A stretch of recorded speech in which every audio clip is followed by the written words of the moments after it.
Hey everybody, what's up? Fred McKinnon here with eComCatalyst. Today I'm coming to you with a question from a subscriber. I love answering questions from YouTube viewers. I love it when you leave your comments and you ask questions, you send us emails. I try to answer every one of those that I can. And this question was so relevant because what do I do when Amazon does not allow me to use Amazon Partner Carrier?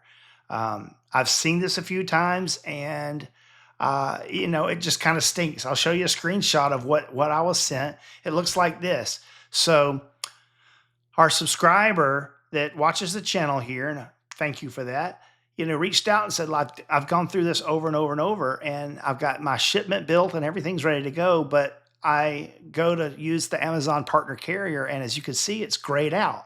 Amazon Partner Carrier is unavailable for these shipments.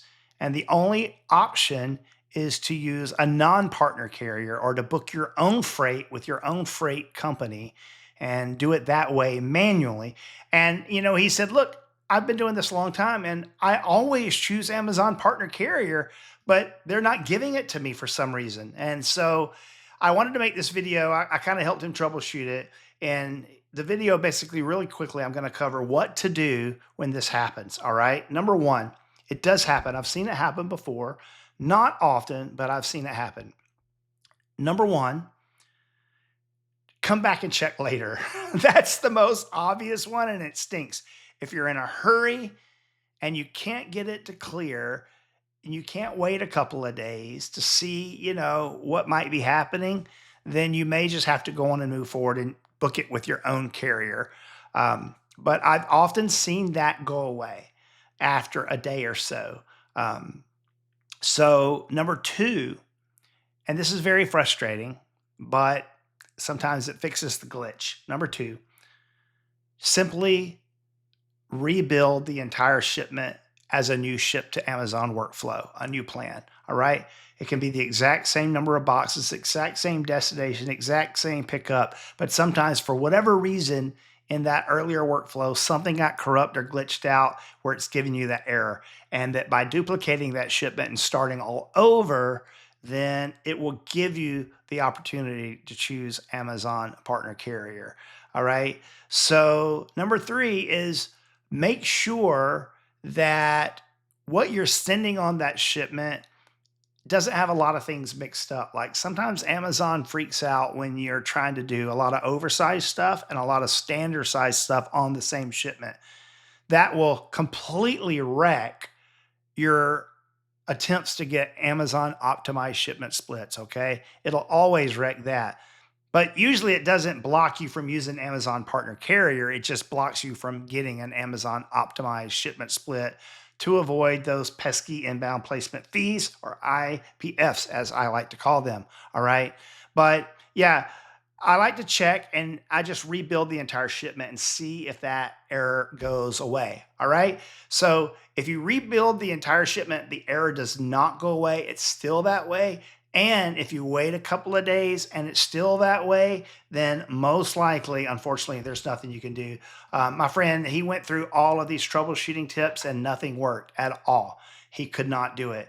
In a case like that, in my experience, Amazon's partner carriers are completely overloaded. And they're just like, you know what? We're at capacity. We can't do it. You got to use your own. And what's crazy is when we say use your own, then it's often the very same carrier that Amazon would use, right? So in this case, let's say that we chose Amazon Partner Carrier and they assign that freight pickup to AAA Cooper Freight. All right, great. All right, but now it's grayed out. They won't let us do that. So you come over to non-partner carrier, and it very may be that you go out on the load board, or you use a freight broker like Unishippers, for example, and they say, hey, we've got it with AAA Cooper, the same carrier, right? UPS Freight, different ones, FedEx Freight. When I ship on my own, when I have to ship that way, I usually use Unishippers to get a good LTL quote, or my own FedEx LTL rates, which are really good rates. But in this case, the subscriber wasn't able to get anything. And I think, in my opinion, Amazon's partner carriers were just overloaded. Now, let me tell you why I think that. Because at the same time this was happening, just, last week when I got this message from the subscriber that sent me this screenshot, and no matter what he did, he could not choose Amazon Partner Carrier, despite having always used it. And my response back to him was, yeah, if these things don't work, try this, try that. Everything I've just told you in the video still didn't work.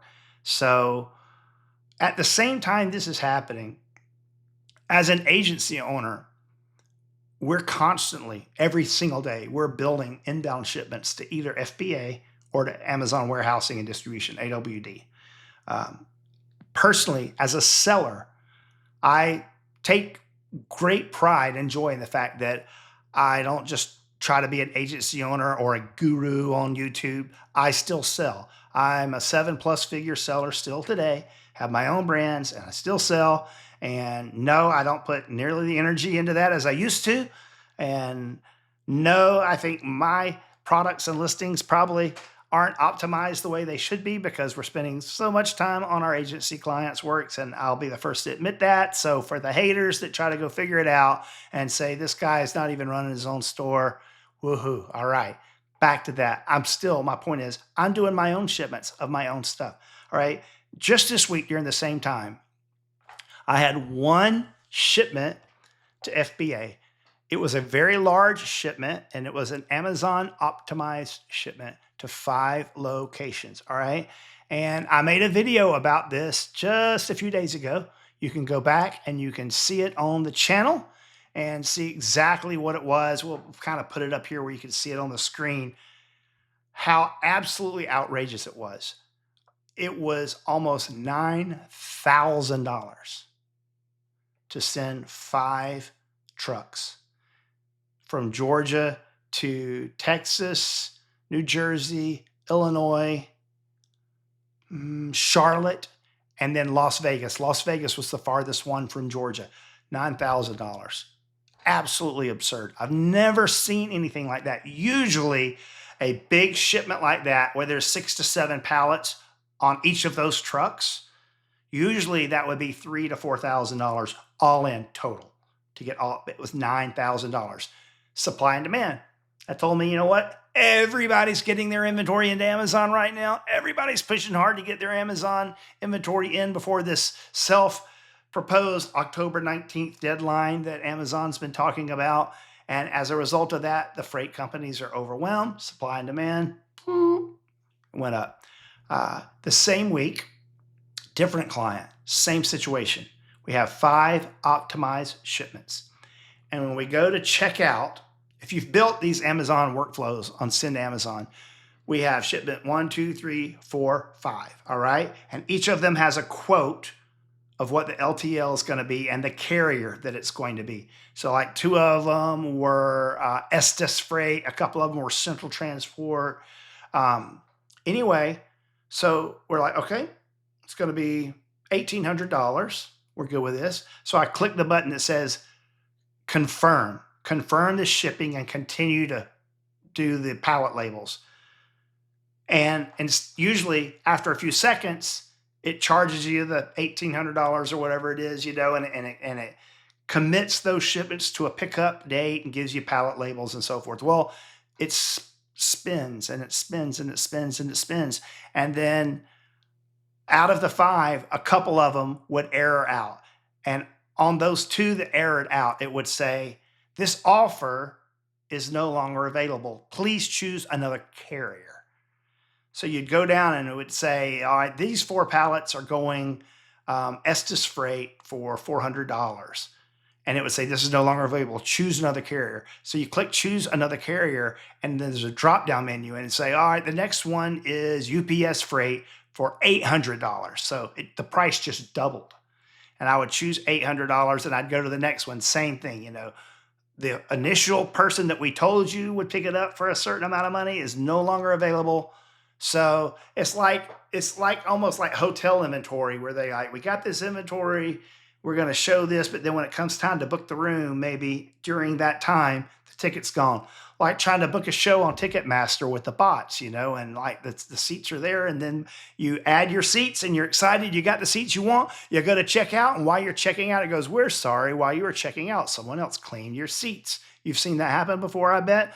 That's what's happening on Amazon right now, just trying to choose partner carriers. All right, we went through this for days before we got it worked out. Days, right? And it got to the point where this thing was creeping up to be $6,000. And I told the client, it's like, you know what? None of this is super urgent right now. I say we wait, let the dust settle, just chill through the weekend. Not to mention the fact that this was all happening a little over a week ago, just prior to Hurricane Helene. And then we got slammed by Hurricane Helene and we lost a week. So during that interim, we came back after we got power this past Monday, so a week ago. After going through all that, we still had all 5 shipments scheduled, but we couldn't commit them. We couldn't book them. And this time I went back into it, and the quote was like $2,100 for all 5 of them to be picked up. And I hit confirm, boom, went through perfectly. All right. So what to do when you can't choose Amazon partner carrier? We talked about that at the beginning of the video, right? Number 1, rebuild the entire shipment and try again. Number 2, make sure you're not splitting up a whole bunch of crazy oversized versus standard size items. Number 3, wait. If it's not urgent and it's important that you use Amazon partner carrier, just wait. Try to give it a few days if you have to. Refresh it. I always encourage you to rebuild a whole new shipping plan to try it a day or 2 later.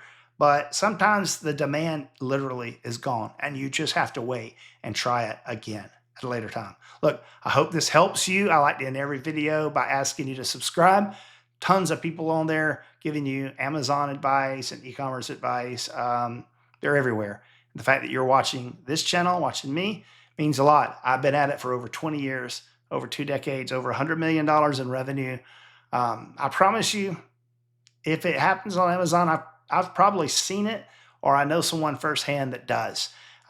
That's why we exist here at eComCatalyst, eComCatalyst.com, as a full-service marketing agency. If you need help, jump over there, schedule a consultation, let us know how we can help. If you just have a basic question, you need some help, leave a comment.